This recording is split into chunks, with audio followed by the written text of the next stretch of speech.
Hello guys, welcome back to my channel Sanu Mahi ವ್ಲಾಗ್ಗೆ ಸ್ವಾಗತ ಸುಸ್ವಾಗತ. ನಾವು ಸ್ವಲ್ಪ ಶಾಪಿಂಗ್ ಹೋಗೋಣ ಅಂತ ಸ್ವಲ್ಪ ಹೋಗಿದ್ದೀವಿ. ಶಾಪಿಂಗ್ ಅಂದರೆ ಬೇಸಿಕ್ ಶಾಪಿಂಗ್, ಹಾಲು ಮೊಸರು ಫ್ರೂಟ್ಸು ಹಂಗೆ ಸೆಟ್ಟೆಲ್ಲ ಮಾಡಾದ್ಮೇಲೆ ಪಾರ್ಕ್ ಹತ್ರ ಹೋಗಿದ್ವಿ. ಪಾರ್ಕ್ ಹತ್ರ ಬಂದು ಅಲ್ಲಿ ಒಂದು ಚಿಕ್ಕದಾಗಿ ಟೆಂಪಲ್ ಇದೆ, ಆ ಟೆಂಪಲ್ನೂ ಕೂಡ ವಿಸಿಟ್ ಮಾಡಿದ್ವಿ. ಅಲ್ಲಿಂದ ಆದಮೇಲೆ ಸ್ವಲ್ಪ ಹೊತ್ತು ಕೂತ್ಕೊಂಡಿದ್ವಿ. ಆಮೇಲೆ ನಾನು ನಮ್ಮ ಮನೆಯವರು ಆಫ್ಟರ್ ಲಾಂಗ್ ಟೈಮ್ ಒಂದು ಸೆಲ್ಫಿ ಕ್ಲಿಕ್ ಮಾಡ್ಕೊಂಡಿದ್ದೀವಿ. ಮಂಗಳವಾರ ನೈಟಿಂದ ಕಂಟಿನ್ಯೂಷನ್ ಆಗ್ತಾ ಇದೆ. ಇವಾಗ ಇದು ಟೀ ಮಾಡ್ತಾ ಇದ್ದೀನಿ. ಟೀ ಅಂದರೆ ಸಿಂಪಲ್ಲಾಗಿ ಮಸಾಲ ಚಾಯ್ ಅಂತಾರಲ್ವ, ಅದನ್ನೇ ಮಾಡ್ತಾ ಇದ್ದೀನಿ. ಹಾಲಿಟ್ಟಿದ್ದೀನಿ, ಸ್ವಲ್ಪ ಟೀ ಪೌಡರ್, ನಾರ್ಮಲಾಗಿ ನೀವು ಯಾವ ಥರ ಮಾಡ್ತೀವೋ ಅದೇ ಥರ ನಾನು ಮಾಡ್ತಾಯಿದ್ದೀನಿ, ಏನು ಡಿಫ್ರೆನ್ಸ್ ಇಲ್ಲ. ಆದರೆ ನಾನು ಒಂದು ಸ್ಪೆಷಲ್ ಇಂಗ್ರೀಡಿಯೆಂಟ್ ಹಾಕ್ತಾಯಿದ್ದೀನಿ. ನಾನು ಅಂದರೆ ಇದು ನಮ್ಮ ಅಮ್ಮನ ಒಂದು ಚಿಕ್ಕ ರೆಸಿಪಿ ಆಗಿರುತ್ತೆ. ಅವ್ರು ಯಾವಾಗಲೂ ಇದೇ ಥರ ಮಾಡೋರು. ನಮಗೆ ಒಂದು ಹೆಡ್ಏಕ್ ಅಂದರೆ ಅಲ್ಲ, ನನ್ನ ಪಪ್ಪನಿಗೆ ತುಂಬ ಇಷ್ಟ ಈ ಥರ ಚಾಯ್ ಅಂದರೆ. ಸೊ ಈ ಥರ ಚಾಯ್ ಮಾಡಿ ತುಂಬ ದಿನ ಆಗಿತ್ತು. ಸೊ ಇವಾಗ ಮಾಡ್ತಾಯಿದ್ದೀನಿ. ಇವಾಗ ಟೀ ಎಲ್ಲ ಮಾಡಿಕೊಂಡು ಚೆನ್ನಾಗಿ ಕುದಿಸ್ಕೊಂಡಾದ್ಮೇಲೆ ಟೀ ಮಾಡ್ತಾಯಿದ್ದೀನಿ. ಯಾಕೋ ಇವತ್ತು ನಿದ್ದೆ ಬಂದಿಲ್ಲ, ನಾವು ಮಲ್ಕೊಳ್ಳೋ ಥರ ಅಂತೂ ಇಲ್ಲ. ಸೊ ಟೀ ಆದರೂ ಮಾಡ್ಕೊಳ್ಳೋಣ ಅಂತ ಟೀ ಮಾಡ್ತಾಯಿದ್ದೀನಿ. ಸ್ವಲ್ಪ ಹಾಲು ಆ್ಯಡ್ ಮಾಡಿಕೊಂಡು ಇದನ್ನ ಚೆನ್ನಾಗಿ ಕುದಿಯೋಕೆ ಬಿಡಬೇಕು. ಕುದ್ದಾದ್ಮೇಲೆ ಇದಕ್ಕೆ ಒಂದು ಇಂಗ್ರೀಡಿಯೆಂಟ್ ಹಾಕಬೇಕು. ಅಂದರೆ ಕಾಳುಮೆಣಸು, ಏಲಕ್ಕಿ, ಒಂದೇ ಒಂದು ಏಲಕ್ಕಿ ಸಾಕು, ಯಾಕಂದರೆ ಇಬ್ಬರಿಗೆ ಮಾಡ್ತಾರೆ. ಒಂದೇ ಒಂದು ಏಲಕ್ಕಿ, ಆಮೇಲೆ ಇದಕ್ಕೆ 1-2 ಲವಂಗ ಹಾಕ್ತಾಯಿದ್ದೀನಿ. ಚೆನ್ನಾಗಿ ಕುಟ್ಕೊಂಡು ಇದ್ರ ಜೊತೆ ನೀವು ಶುಂಠಿನೂ ಆ್ಯಡ್ ಮಾಡ್ಕೊಳ್ಳಿ. ನನಗೆ ಅದು ಕ್ಲಿಪ್ಪಿಂಗ್ಸ್ ಮಿಸ್ ಆಯಿತು. ಶುಂಠಿನೂ ಆ್ಯಡ್ ಮಾಡ್ಕೊಂಡು ಚೆನ್ನಾಗಿ ಕುದಿಸ್ಬಿಟ್ಟು ನೋಡಿ, ನನಗೂ ನಮ್ಮ ಮನೆಯವ್ರಿಗೂ ಇಬ್ಬರಿಗೂ ಚಾಯ್ ರೆಡಿ. ಇವಾಗ ನೋಡಿ ಎಷ್ಟು ಗಂಟೆಗೆ ಚಾಯ್ ಕ್ರೇವಿಂಗ್ ಆಗಿದೆ ಅಂತ. ಸೊ ಇವಾಗ ಚಾಯ್ ಎಲ್ಲ ಕುಡ್ದಾದ್ಮೇಲೆ ನಾನು ನಮ್ಮ ಮನೆಯವ್ರೇನೋ ಡೀಪಾಗಿ ಡಿಸ್ಕಸ್ ಮಾಡ್ತಾಯಿದ್ವಿ.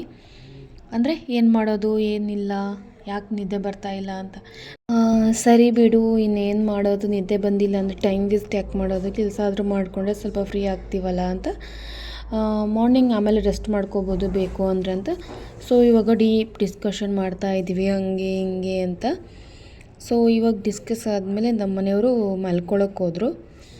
ನನಗೆ ಯಾಕೋ ನಿದ್ದೆ ಬಂದಿಲ್ಲ, ಅದಕ್ಕೆ ನಾನು ದಾಲ್ ಕಿಚಡಿ ಮಾಡೋಣ ಅಂತ. ಇದಕ್ಕೆ ಏನೇನು ಬೇಕು ಇಂಗ್ರೀಡಿಯೆಂಟ್, ಟೊಮೆಟೊ ಎಲ್ಲ, ಟೊಮೆಟೊ ನಾರ್ಮಲಾಗಿ ಏನು ತರಕಾರೀಸ್ ಎಲ್ಲ ಇರುತ್ತಲ್ವ ಮನೇಲಿ, ಎಲ್ಲ ತರಕಾರಿ ಹಾಕ್ಕೋಬೋದು. ಇದಕ್ಕೆ ಏನು ತರಕಾರಿ ಇಲ್ಲ ಅಂದರೆ ಇದಕ್ಕೆ ನಾವು ಖಾಲಿ ಈರುಳ್ಳಿ, ಟೊಮೆಟೊ, ಮೆಣಸಿನ್ಕಾಯಿ ಹಾಕ್ಕೊಂಡು ಮಾಡ್ಕೋಬೋದು. ಅದು ತುಂಬ ಚೆನ್ನಾಗಿರುತ್ತೆ. ತರಕಾರಿ ಹಾಕ್ಕೊಂಡೆಲ್ಲ ಮಾಡಿದರೆ ಮಕ್ಳಿಗೆ ಚೆನ್ನಾಗಿರುತ್ತೆ, ಅಂದರೆ ಟಿಫಿನ್ಗೆಲ್ಲ ಹಾಕೋಗೆ ಕಲರ್ಫುಲ್ ಆಗಿರುತ್ತಲ್ವ. ಸೊ ದ್ಯಾಟ್ಸ್ ವೈ ನಾನು ಇವಾಗ ಎಲ್ಲ ತರಕಾರಿ ಎಲ್ಲ ಹಾಕ್ಕೊಂಡು ಮಾಡ್ತಾಯಿದ್ದೀನಿ. ಅದಾದಮೇಲೆ ಇವಾಗ ಟೊಮೆಟೊ ನೋಡಿ ಚೆನ್ನಾಗಿ ಕಟ್ ಮಾಡ್ಕೊಳ್ತಾ ಇದ್ದೀನಿ. ನನಗೆ ಯಾಕೋ ಕಣ್ಣೆಲ್ಲ ಫುಲ್ ಉರಿತಾ ಇದೆ, ಅಂದರೆ ಕಣ್ಣು ತುರ್ಕೆ ಥರ, ಕಾಲು ಕೆಳಗಡೆ ಫುಲ್ ಬೆಂಕಿ ಬಂದಂಗೆ ಆಗ್ತಾಯಿದೆ. ಸೊ ಅದಕ್ಕೋಸ್ಕರ ನಿದ್ದೆನೇ ಬಂದಿಲ್ಲ, ಸ್ವಲ್ಪನೂ ನಿದ್ದೆ ಬಂದಿಲ್ಲ.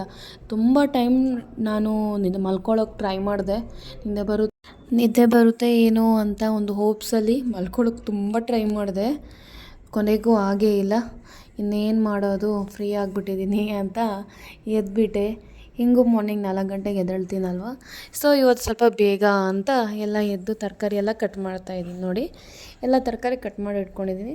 ನಿಮಗೆ ಯಾವುದೇ ತರಕಾರಿ ಬೇಡ ಅಂದರೂ ಈರುಳ್ಳಿ, ಟೊಮೆಟೊ ಹಾಕ್ಬಿಟ್ಟು ಸಿಂಪಲ್ಲಾಗಿ ಮಾಡ್ಕೋಬೋದು.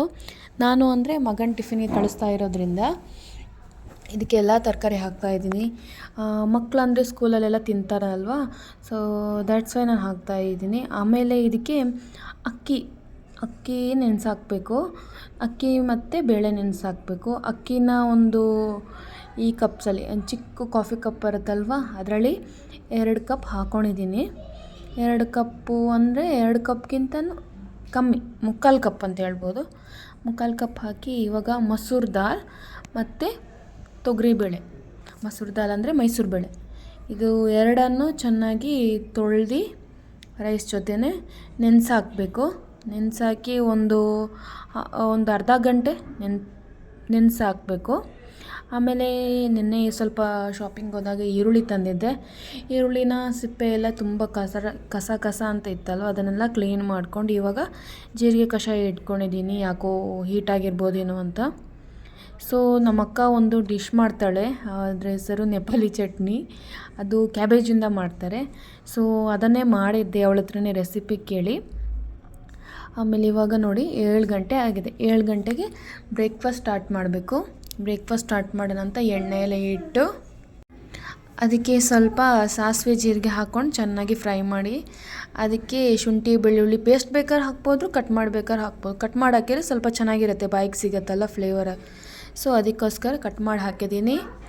ಆಮೇಲೆ ಇದಕ್ಕೆ ಇದೆಲ್ಲ ಫ್ಲೇವರ್ ಏನು ಕಲರ್ ಚೇಂಜ್ ಆದಮೇಲೆ ಇದಕ್ಕೆ ಆನಿಯನ್ ಹಾಕ್ಕೊಂಡು ಚೆನ್ನಾಗಿ ಫ್ರೈ ಮಾಡಿ, ಆಮೇಲೆ ಇದಕ್ಕೆ ಟೊಮೆಟೊ ಹಾಕ್ಕೊಳ್ಬೇಕು. ಟೊಮೆಟೊ ಹಾಕ್ಕೊಂಡು ಫ್ರೈ ಮಾಡಿಕೊಂಡು ಸಿಂಪಲ್ಲಾಗಿ ಫ್ರೈ ಮಾಡಿಕೊಂಡು, ಆಮೇಲೆ ಏನು ತರಕಾರಿ ಎಲ್ಲ ಹೆಚ್ಚಿಟ್ಕೊಂಡಿದ್ದೀವಲ್ಲ ಅದನ್ನು ಹಾಕ್ಕೋಬೋದು. ನೀವು ತರಕಾರಿ ಹಾಕಲ್ಲ ಅಂದರೆ ಬರೀ ಟೊಮೆಟೊ, ಈರುಳ್ಳಿ, ಮೆಣಸಿನ್ಕಾಯಿ ಹಾಕ್ಕೊಂಡು ಫ್ರೈ ಮಾಡಿಕೊಂಡು, ನಾವು ಇದನ್ನು ಸ್ವಲ್ಪ ಅದೇ ಟೊಮೆಟೊನ ಫ್ರೈ ಮಾಡಿಕೊಂಡು ಬೇಯೋಕೆ ಹಾಕಿ, ನಾನು ಇದಕ್ಕೆ ಎಕ್ಸ್ಟ್ರಾ ಆ್ಯಡ್ ಮಾಡಿರೋದ್ರಿಂದ ತರಕಾರಿ ಎಲ್ಲ ಹಾಕಿ ಅದಕ್ಕೆ ಸ್ವಲ್ಪ ಉಪ್ಪು, curry leaf. I love curry leaf ಇಲ್ಲಾಂದರೆ ನನಗೆ ಯಾವುದು ಅಡುಗೆನೇ ಬರಲ್ಲ ಅಂತ ಹೇಳ್ಬೋದು. ಆಮೇಲೆ ಇವಾಗ ನೆನೆಸಾಕಿರೋ ಏನು ಅಕ್ಕಿ ಎಲ್ಲ ಹಾಕಿದ್ದೆಲ್ಲ ಅದನ್ನ ಹಾಕಿಬಿಟ್ಟು ಚೆನ್ನಾಗಿ ಮಿಕ್ಸ್ ಮಾಡ್ಕೊಳ್ಳಿ. ಮಿಕ್ಸ್ ಮಾಡ್ಕೊಂಡು ಅದಕ್ಕೆ ಅರಿಶಿನ, ಸ್ವಲ್ಪ ಚಿಲ್ಲಿ, ಆಮೇಲೆ ಸ್ವಲ್ಪ ಸಾಂಬಾರು ಪೌಡ್ರ್ ಹಾಕ್ಕೊಂಡು ಚೆನ್ನಾಗಿ ಮಿಕ್ಸ್ ಮಾಡ್ಕೊಳ್ಳಿ. ಆಮೇಲೆ ಇದು ಕುದ್ದಾದಮೇಲೆ ಇದ್ರದ್ದೇನಿದೆ ಲಿಡ್ ಕ್ಲೋಸ್ ಮಾಡಿ, ಆಮೇಲೆ ಒಂದು 3 ವಿಷಲ್ ಆದಮೇಲೆ ತೆಗೆದ್ಬಿಟ್ಟು ನೋಡಿ, ಇದು ಈ ಥರ ಸಾಫ್ಟಾಗಿ ಬರುತ್ತೆ. ಸಾಫ್ಟಾಗಿ ಬಂದಮೇಲೆ ನಾವು ಇವತ್ತು ಅಡಕಮನಹಳ್ಳಿಗೆ ಹೋಗಿದ್ವಿ. ಅಲ್ಲಿ ನೋಡಿ ದೇವರಿಗೆ ಯಾವ ಥರ ಸಿಂಪಲ್ಲಾಗಿ ಅಲಂಕಾರ ಮಾಡಿದ್ದಾರೆ. ಹಾಗೆ ಆಂಜನೇಯ ಸ್ವಾಮಿಗೂ ಅಷ್ಟೇ ಸಿಂಪಲ್ಲಾಗೇ ಮಾಡಿದರು. ದರ್ಶನ ಎಲ್ಲ ಮುಗಿಸ್ಕೊಂಡು ಹೊರಟ್ವಿ. 6 ಹಂಗೆ ಬಿಟ್ಟು ಬಂದ್ವಿ ಸ್ಕೂಲ್ಗೆ. ಇವಾಗ ಮನೆಗೆ ಬಂದು ಬ್ರೇಕ್ಫಾಸ್ಟ್ ಮಾಡ್ತಾಯಿದ್ದೀನಿ. ಆಮೇಲೆ ಸ್ವಲ್ಪ ರೆಸ್ಟ್ ಮಾಡ್ಕೊಂಡಿದ್ದೆ, ಸಾಕಾಗಿತ್ತು, ನೈಟೆಲ್ಲ ಮಲ್ಕೊಂಡಿಲ್ಲ ಅಲ್ವಾ. ಸೊ ಒಂದು 2 ಅವರ್ ಮಲ್ಕೊಂಡಿದ್ದೆ. ಆಮೇಲೆ ಆರ್ನವ್ ಬಂದ, 12:30ಗೆ ಆರ್ನವ್ ಬಂದಾದಮೇಲೆ ಅವನು ಏನು ಟಿಫಿನ್ ತಿಂದಿದ್ದಾನ ಇಲ್ವಾ ಅಂತ ಚೆಕ್ ಮಾಡ್ತಾಯಿದ್ದೀನಿ. ಅಂದರೆ ಏನು ದಾಲ್ ಕಿಚಡಿ ಮಾಡಿದ್ದೆ, ದಾಲ್ ಕಿಚಡಿ ಮತ್ತು ಸ್ವಲ್ಪ ಮೊಸರು ಹಾಕ್ಕೊಟ್ಟಿದ್ದೆ ಅವನಿಗೆ ಟಿಫಿನ್ಗೆ ಅಂತ. ಅವನು ಈ ಥರ ದಾಲ್ ಕಿಚಡಿನ ಸ್ವಲ್ಪ ಇಷ್ಟಪಡ್ತಾನೆ. ದಾಲ್ ಕಿಚಡಿಗೆ ಅಂತಲ್ಲ, ಅವ್ನು ರೈಸ್ ಐಟಮ್ ಸ್ವಲ್ಪ ಇಷ್ಟಪಡ್ತಾನೆ. ಹಾಗಾಗಿ ಇವಾಗ ಸ್ವಲ್ಪ ಟೀ ಮಾಡ್ಕೊಳ್ಳೋಣ ಅಂತ, ಈವ್ನಿಂಗ್ ಸ್ವಲ್ಪ ಟೀ ಮಾಡ್ಕೊಳ್ಳೋಣ ಅಂತ ಪಾತ್ರೆ ನೋಡ್ತಾ ಇದ್ದೀನಿ. ಅದು ಎಡ್ಕಲ್ಲ, ತುಂಬ ಮೇಲೆ ಇದೆ. ಆದರೂ ಒಂದು ಚಿಕ್ಕ ಸ್ಟೂಲ್ ಹಾಕ್ಬಿಟ್ಟು ತೆಗೆದು ಪಾತ್ರೆ ಇಟ್ಟು ಅದರಲ್ಲಿ ಟೀ ಮಾಡೋಣ ಅಂತ ಟೀ ಇಡ್ತಾಯಿದ್ದೀನಿ ನೋಡಿ. ಟೀ ಆದಮೇಲೆ ಸ್ವಲ್ಪ ಹಾಲು ಹಾಕ್ಕೊಂಡು, ಈ ವಿಡಿಯೋ ಮಾಡ್ಕೊಳ್ತಾ ಗ್ಯಾಸೇ ಆನ್ ಮಾಡಿರಲಿಲ್ಲ ನಾನು. ಆಮೇಲೆ ಗ್ಯಾಸ್ ಆನ್ ಮಾಡಿಕೊಂಡು ಇವಾಗ ಒಬ್ಳಿಗೆ ಅಲ್ವಾ ಟೀ ಮಾಡ್ತಾಯಿದ್ದೀನಿ. ಸೊ ಇವಾಗ ಟೀ ಪೌಡರ್, ಸಕ್ಕರೆ ಎಲ್ಲ ಹಾಕ್ತಾಯಿದ್ದೀನಿ. ಮಧ್ಯಾಹ್ನಕ್ಕೆ ಏನೂ ಅಡುಗೆ ಮಾಡ್ಕೊಂಡಿರಲಿಲ್ಲ ನಾನು. ಅದೇ ಸಿಂಪಲ್ಲಾಗಿ ದಾಲ್ ಕಿಚಡಿ ಏನಿತ್ತು ಅದೇ ತಿಂದೆ. ಸ್ವಲ್ಪ ಇತ್ತು, ನಮ್ಮ ಮನೆಯವ್ರು ಏನು ಆಫೀಸ್ಗೆ ಹೋಗಿದ್ರಲ್ಲ ಅವ್ರಿಗೆ ಟಿಫಿನ್ಗೆ ಹೋಗಿತ್ತು. ಸೊ ಆಮೇಲೆ ಇವಾಗ ಟೀ ಎಲ್ಲ ಕುದೀತಾ ಇದೆ. ಕುದ್ದಾದ್ಮೇಲೆ ಅದಕ್ಕೆ ಸಕ್ಕರೆ ಅಲೌಡ್ ಇಲ್ಲ, ಆದರೂ ತಿಂತಾಯಿದ್ದೀನಿ ನಾನು. ಸಕ್ಕರೆ ಹಾಕ್ತಾಯಿದ್ದೀನಿ ನೋಡಿ, 2ರಿಂದ 3 ಸ್ಪೂನ್, 3ರಿಂದ 4 ಸ್ಪೂನ್, ಐ ಥಿಂಕ್ 4 ಸ್ಪೂನು ಹಾಕ್ತಾಯಿದ್ದೀನಿ ನೋಡಿ. ಆಮೇಲೆ ಇದನ್ನ ಚೆನ್ನಾಗಿ ಕುದಿಸ್ಬಿಟ್ಟು ಟೀ ಹಾಕ್ಕೊಳ್ತಾ ಇದ್ದೀನಿ. ನನಗೆ ಸ್ವಲ್ಪ ಒಬ್ಬಳೇ ಕೂತ್ಕೊಂಡು ಕಾಫಿ ಎಂಜಾಯ್ ಮಾಡೋದಂದರೆ ಇಷ್ಟ. ಅಂದರೆ ಆರ್ನವ್ ಸ್ಕೂಲಿಂದ ಬಂದಿದ ತಕ್ಷಣ ಅವನ್ನ ಫ್ರೆಶ್ ಅಪ್ ಎಲ್ಲ ಮಾಡಿಸಿ, ಡ್ರೆಸ್ ಎಲ್ಲ ಚೇಂಜ್ ಮಾಡಿಸಿ ಅವನ್ನ ಮಲಗಿಸ್ಬಿಟ್ಟಿದ್ದೆ. ಸೊ ಅವ್ನು ಮಲಗಾದ್ಮೇಲೆ ಏನೇ ಕೆಲಸ ಮುಟ್ಬೋದು, ಇಲ್ಲಾಂದರೆ ಒಬ್ಬಳೇ ಇರೋವಾಗ ಅವನು ಮಾಡೋಕ್ಕೆ ಬಿಡಲ್ಲ. ಆಮೇಲೆ ಬೆಳಗ್ಗೆ ಸೊಪ್ಪಣ್ಣ ಬಂದಿದ್ದರು. ಸೊಪ್ಪಣ್ಣ ಹತ್ರ ಒಂದು ಕಟ್ಟು ದಂಟಿನ ಸೊಪ್ಪು ತೊಗೊಂಡಿದ್ದೆ. ದಂಟಿನ ಸೊಪ್ಪು ತೊಗೊಂಡು ಇವಾಗ ಸೊಪ್ಪು ಸೋಸ್ಕೋತಾ ಇದ್ದೀನಿ. ಅದು ಒಂದು ಕಡೆಯಿಂದ ನೀರು ಜಾಲರಿ ಥರ ಇರುತ್ತಲ್ವ, ಆ ಥರ ಕೆಳಗಡೆ ನೀರು ಇಳಿಬೇಕು, ಆ ಥರದೊಂದು ತೊಗೊಳ್ಳಿ. ಒಂದು ಕಡೆಯಿಂದ ವೇಸ್ಟೇಜು, ಒಂದು ಕಡೆಯಿಂದ ಸೊಪ್ಪು ಸೋಸ್ತಾ ಇದ್ದೀನಿ. ನಾನು ತುಂಬ ಸೊಪ್ಪು ಸೋಸುವಾಗ ತುಂಬ ವೇಸ್ಟೇಜ್ ತೆಗಿತೀನಿ. ಅಂದರೆ ದಂಟು, ಅದರಲ್ಲಿರೋ ಏನು ಹುಳ ತಿಂದಿರೋ ಎಲೆ ಎಲ್ಲ ಇರುತ್ತಲ್ಲ ಅದು, ಮತ್ತು ಅದರಲ್ಲಿ ಏನೇನು ಹುಳ ತಿಂದಿರೋದು ಎಲೆನೇ ತುಂಬ ಇರುತ್ತಲ್ಲ ಅದು, ಮತ್ತು ಬಳ್ತೋಗಿರೋದೆಲ್ಲ ಹಾಕೋದಂಥದ್ದೇ ಇಲ್ಲ. ಎಲೆ ಚೆನ್ನಾಗಿದ್ದರೆ ಮಾತ್ರ. ಮತ್ತು ಹಳದಿ ಆಗಿರೋದು ಎಲೆ ಯೂಸ್ ಮಾಡಲ್ಲ ನಾನು. ಸ್ವಲ್ಪ ಜಾಸ್ತಿನೇ ವೇಸ್ಟೇಜ್ ತೆಗಿತೀನಿ ಸೊಪ್ಪಲ್ಲಿ. ಅದಕ್ಕೆ ನಮ್ಮ ಮನೆಯವ್ರು ಯಾವಾಗಲೂ ಹೇಳ್ತಾರೆ, ನೀನು ಸೊಪ್ಪೇ ತೊಗೊಳ್ಬೇಡ, ನೀನು ತುಂಬ ವೇಸ್ಟ್ ಮಾಡ್ತೀಯ, ನೀನು ಸೊಪ್ಪೇ ತೊಗೊಳ್ಬೇಡ ಅಂತ. ಇವಾಗ ಸೊಪ್ಪೆಲ್ಲ ಕ್ಲೀನ್ ಮಾಡಿದೆ ನೋಡಿ. ಸೊಪ್ಪು ಎಷ್ಟಿದೆ, ವೇಸ್ಟೇಜ್ ಎಷ್ಟಿದೆ ಅಂತ ನೋಡಿ. ಆಮೇಲೆ ಈ ವೇಸ್ಟೇಜನ್ನು ನೋಡಿದರೆ ನಮ್ಮ ಮನೆಯವ್ರು ಬೈತಾರೆ. ಇವಾಗ ಏನು ಸೊಪ್ಪು ಸೋಸ್ಕೊಂಡಿದ್ವಲ್ಲ ಅದನ್ನ ಚೆನ್ನಾಗಿ ತೊಳೆದ್ಬಿಟ್ಟು ನೀರು ಇಳಿಯೋಕ್ಕೆ ಅದೇ ಪಾತ್ರೆ ಅವಾಗ ತೋರಿಸಿದ್ದಲ್ವ ಅದೇ ಪಾತ್ರೆಗೆ ಹಾಕೋತಾ ಇದ್ದೀನಿ. ಹಂಗೆ ಚಪಾತಿ ಮಾಡೋಣ ಅಂತ ಅಂದ್ಕೊಂಡಿದ್ದೆ ನೈಟ್ಗೆ ಚಪಾತಿನ ಕಲಸೋಕ್ಕೆ ಎಣ್ಣೆ ಇದೆಲ್ಲ ಹಾಕ್ಕೊಂಡು ಮಿಕ್ಸ್ ಮಾಡಿಕೊಂಡು ಚೆನ್ನಾಗಿ ಮಿಕ್ಸ್ ಮಾಡಿಕೊಂಡು ಸಾಫ್ಟಾಗಿ ನೋಡಿ ಈ ಥರ ಆಗುತ್ತೆ ಚೆನ್ನಾಗಿ ನಾದಿದ್ರೆ. ಆಮೇಲೆ ಇದಕ್ಕೆ ಸ್ವಲ್ಪ ಎಣ್ಣೆ ಸವರಿಸ್ಕೊಂಡು ಒಂದು ಅರ್ಧ ಗಂಟೆ ಬಿಟ್ಟು ಚಪಾತಿ ಹಾಕ್ಕೊಳ್ಬೋದು. ಆಮೇಲೆ ಇವಾಗ ಆಲೂಗಡ್ಡೆ ಕಟ್ ಮಾಡ್ತಾ ಇದ್ದೀನಿ. ಇದು ನನ್ನ ಮಮ್ಮಿಯ ಸ್ಟೈಲ್. ನನ್ನ ಮಮ್ಮಿ ಯಾವಾಗಲೂ ಬರೀ ಸೊಪ್ಪೆ ತಿನ್ನಲ್ಲ ಅಂತ ಆಲೂಗಡ್ಡೆ ಹಾಕ್ತಾಯಿದ್ರು ನಾವೆಲ್ಲ ಸ್ಕೂಲ್ಗೆ ಹೋಗುವಾಗ, ಅಂದರೆ ನಾವು ಚಿಕ್ಕವರಿರುವಾಗ. ಅಂದರೆ ಸೊಪ್ಪಲ್ಲಿ ಆಲೂಗಡ್ಡೆ ಇದ್ದರೆ ಸ್ವಲ್ಪ ಸೊಪ್ಪು ಹೋಗುತ್ತೆ ಅಂತ. ಸೊ ನಾನು ನಮ್ಮಮ್ಮನ ಥರನೇ ಸ್ವಲ್ಪ ಕಲ್ತ್ಕೊಂಡ್ಬಿಟ್ಟಿದ್ದೀನಿ. ಅವರು ಹಂಗೆ ಚಾಪಿಂಗ್ ಬೋರ್ಡಲ್ಲೆಲ್ಲ ಯೂಸ್ ಮಾಡಲ್ಲ, ಕೈಯಲ್ಲೇ ಈ ಥರ ನೋಡಿ ಕಟ್ ಮಾಡ್ಕೋತಿದ್ದೀನಲ್ಲ ಆ ಥರ ಕೈಯಲ್ಲೇ ಕಟ್ ಮಾಡೋರು ನಮ್ಮಮ್ಮ. ಯಾವಾಗಲೂ ಹಂಗೇನೆ ಅವರು, ಚಾಪಿಂಗ್ ಬೋರ್ಡ್ ಇದ್ರೂ ಹಂಗೇನೆ ಅವರು. ಆಮೇಲೆ ಇವಾಗ ರಫ್ಲಿ ಆಲೂಗಡ್ಡೆ ಮೆಣಸಿನ್ಕಾಯಿ ಏನು ಕಟ್ ಮಾಡ್ಕೊಂಡಿದ್ದೀನಿ. ಆಮೇಲೆ ಇವಾಗ ಸೊಪ್ಪು ಕಟ್ ಮಾಡ್ಕೊಂಡಿದ್ದೀನಿ. ಇವಾಗೆಲ್ಲ ರಫ್ಲಿ ಕಟ್ ಮಾಡ್ಕೊಂಡಿದ್ದೀನಿ. ಈಗ ನೀವೆಲ್ಲ ಯಾವ ಥರ ಸೊಪ್ಪಿನ ಪಲ್ಯ ಮಾಡ್ತೀವಿ ಅದೇ ಥರ ಅದನ್ನು ನಾನು ಸ್ವಲ್ಪ ಆ್ಯಡ್ ಮಾಡಿದ್ದೀನಿ. ಆಲೂ ಮತ್ತು ಟೊಮೆಟೊ ಅಷ್ಟೇ, ಬೇರೆ ಏನಿಲ್ಲ. ನೋಡಿ ಈ ಥರ ಸಿಂಪಲಾಗಿ, ತುಂಬ ಇದು ಬೇಡ ಅಂತ. ಮಸಾಲ ಎಲ್ಲ ನಮ್ಮ ಮನೇಲಿ ತುಂಬ ಇಷ್ಟಪಡಲ್ಲ, ಅದಕ್ಕೋಸ್ಕರ ಸಿಂಪಲಾಗಿ ಮಾಡಿದ್ದೀನಿ.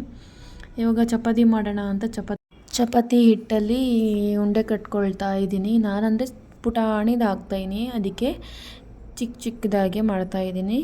ಇಲ್ಲಿ ಒಂದು ಕಡೆಯಿಂದ ಪಲ್ಯ ರೆಡಿ ಆಗ್ತಿದೆ, ಒಂದು ಕಡೆಯಿಂದ ತವ ಇಟ್ಟಿದ್ದೀನಿ, ಒಂದು ಕಡೆಯಿಂದ ಹಿಟ್ಟು ಏನು ನಾವು ಉಂಡೆ ಕಟ್ಕೊಂಡು ಅದೆಲ್ಲ ರೆಡಿ ಆಗಿಬಿಟ್ಟಿದೆ.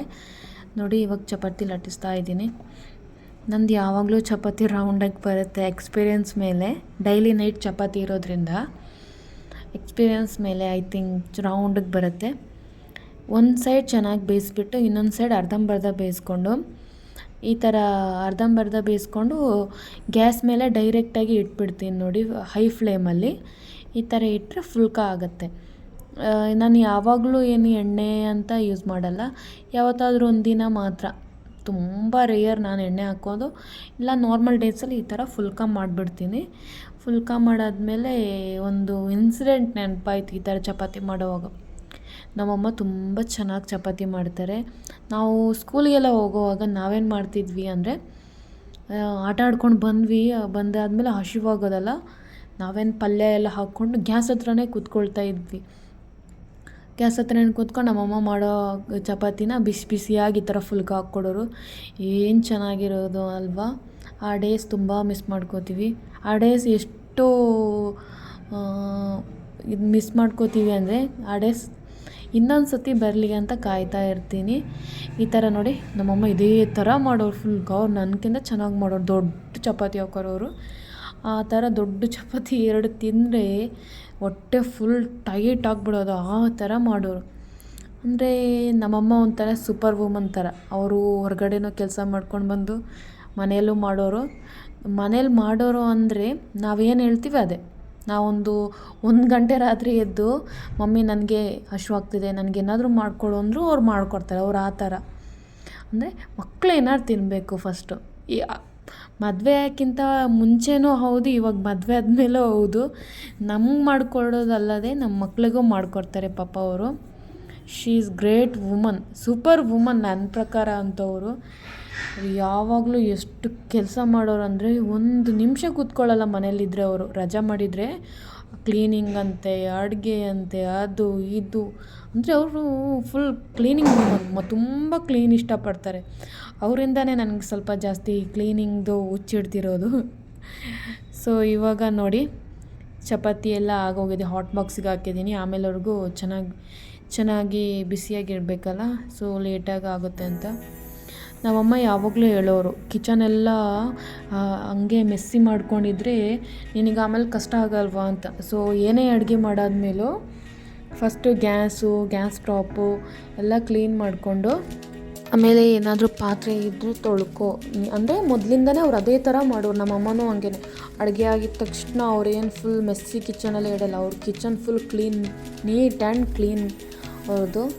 ಸೊ ನಾನು ಅವ್ರ ಥರನೇ ಸ್ವಲ್ಪ ಅವ್ರದ್ದೇ ಬುದ್ಧಿ ಕಲ್ತ್ಕೊಂಡ್ಬಿಟ್ಟಿದ್ದೀನಿ. ಕ್ಲೀನಿಂಗ್ ಅಂತೇಳಿ, ಕ್ಲೀನ್ ಅನ್ನೋದಕ್ಕಿಂತ ಓವರ್ ಕ್ಲೀನಿಂಗ್ ನಾನು ಸ್ವಲ್ಪ ಜಾಸ್ತಿನೇ. ಸೊ ಇವಾಗ ಈವ್ನಿಂಗ್ ಆಯ್ತಲ್ಲ, ಹೊರಗಡೆ ನೀರು ಹಾಕೋಣ ಅಂತ ಸ್ವಲ್ಪ ಗುಡಿಸ್ಕೊತಾ ಇದ್ದೀನಿ. ರೋಡ್ ಸೈಡ್ ಮನೆ ಆಗಿರೋದ್ರಿಂದ ಗಾಳಿಗೆ ಕಸ ಎಲ್ಲ ಬರುತ್ತೆ, ಮತ್ತು ಮಕ್ಕಳು ಅಕ್ಕಪಕ್ಕ ತಿಂದ್ಬಿಟ್ಟು ಹಂಗೆ ಆಗಿರ್ತಾರೆ ರೋಡ್ ಹತ್ರನೇ. ಸೊ ಮನೆ ಒಳಗಡೆ ಬರುತ್ತಲ್ಲ, ಮನೆ ಮುಂದೆ ಕಸ ಇಟ್ಕೊಂಡು ನೋಡೋಕ್ಕಾಗಲ್ಲ ಅಂತ ಕ್ಲೀನ್ ಮಾಡ್ಕೊಂಡು ಹಂಗೆ ನೀರೆಲ್ಲ ಹಾಕ್ಬಿಡೋಣ ಅಂತ ಚೆನ್ನಾಗಿ ಉಜ್ಜಿ ತೊಳಿತಾ ಇದ್ದೀನಿ. ಬೆಳಗ್ಗೆದು ರಂಗೋಲಿ ಬೇರೆ ಹಾಳಾಗ್ಬಿಟ್ಟಿತ್ತು. ನನ್ನ ಮಗ ರಂಗೋಲಿನ ಫುಲ್ಲು ಕೆದರಿಬಿಡ್ತಾನೆ ಶೂಸಿಂದ ಮಾರ್ನಿಂಗ್. ಸೊ ಇವಾಗ ನನಗೆ ಮನೆ ಮುಂದೆ ರಂಗೋಲಿ ಇಲ್ಲ ಅಂದರೆ ಸಮಾಧಾನ ಇಲ್ಲ. ಸೊ ಅದಕ್ಕೆ ಇವಾಗ ಚೆನ್ನಾಗಿ ಹೊರಗಡೆ ಎಲ್ಲ ನೀರು ಹಾಕ್ಕೊಂಡು ಗುಡಿಸ್ಕೊಂಡು ಚಿಕ್ಕದಾಗಿ ಪುಟಾಣಿದಾಗಿ ಒಂದು ರಂಗೋಲಿ ಹಾಕ್ಕೊಳ್ಳೋಣ ಅಂತ. ನೋಡಿ, ನನಗೇನು ಚೆನ್ನಾಗಿ ರಂಗೋಲಿ ಹಾಕೋಕ್ಕೆ ಬರಲ್ಲ. ಓಕೆ ನೋಡ್ಕೊಂಡು ಹಾಕ್ತೀನಿ, ಕೆಲವೊಂದು ಸರ್ತಿ ಪ್ರಾಕ್ಟೀಸ್ ಮಾಡ್ಕೊಂಡು ಹಾಕ್ತೀನಿ. ಅಷ್ಟು ಫುಲ್ ಪರ್ಫೆಕ್ಟು ಅಂತ ಅಲ್ಲ.